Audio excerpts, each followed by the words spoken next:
And now, your Storm Team 18 forecast. Weather from where you live. All right, we've had some scattered storms around this evening, mainly in the north. And some of these have put out some locally heavy rainfall. Again, we've had some 1 to 3 inch rains up here. Thankfully, the soils have been dry enough to absorb it pretty well. But still heavy rain going on and a little bit of thunder and lightning. It's not severe, but this is torrential rainfall moving eastward towards Rochester. And we still have some rain here around Denver, where we've had some places have had around 0.6 of an inch there. We've had 2.34 inches of rain in Winnemac, and we still some rain in that area. And we got a few storms, kind of been waiting to see what's going to happen a little farther south towards Greater Lafayette, Crawfordsville, and back towards Champaign.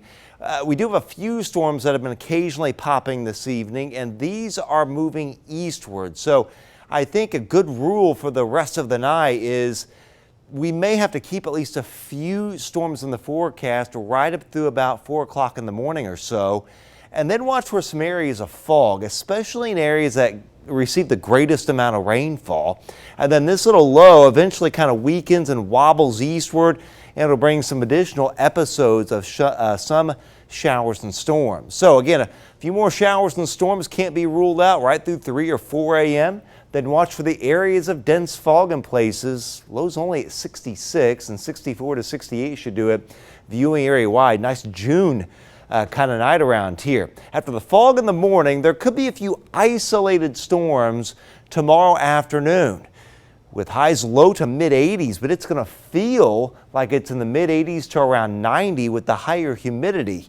84 at Greater Lafayette. Not a lot of wind tomorrow either, and there are those low to mid 80 highs area wide. And tomorrow evening, it's a marginal risk of severe weather for part of the viewing area here for an isolated severe storm as a wave of some storms comes out of Illinois. So after anything isolated tomorrow afternoon, we may get a few more storms with that isolated severe weather risk towards later Saturday evening. And there you see the risks right there.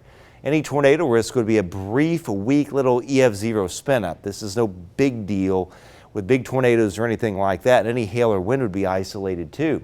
A round of showers and storms late Sunday morning to early afternoon. Then it gets a little cooler and windy later on in the day. And with this, for Mother's Day, with these highs running in the 70s to around 80 degrees, we've got a marginal to slight risk of severe weather on Sunday between about 10 a.m. and 2 p.m. So let's dig in. Here's Futurecast. Again, a few storms overnight, then the fog. Isolated storm or two tomorrow.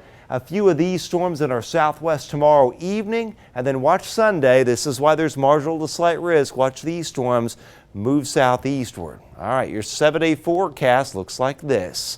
Normal high 71, 73, cooler on Monday, 80 on Tuesday, a little cooler Wednesday with 70, 40s on Thursday morning, and then we heat back up. It's back to the 80s next weekend. Some storms by Saturday.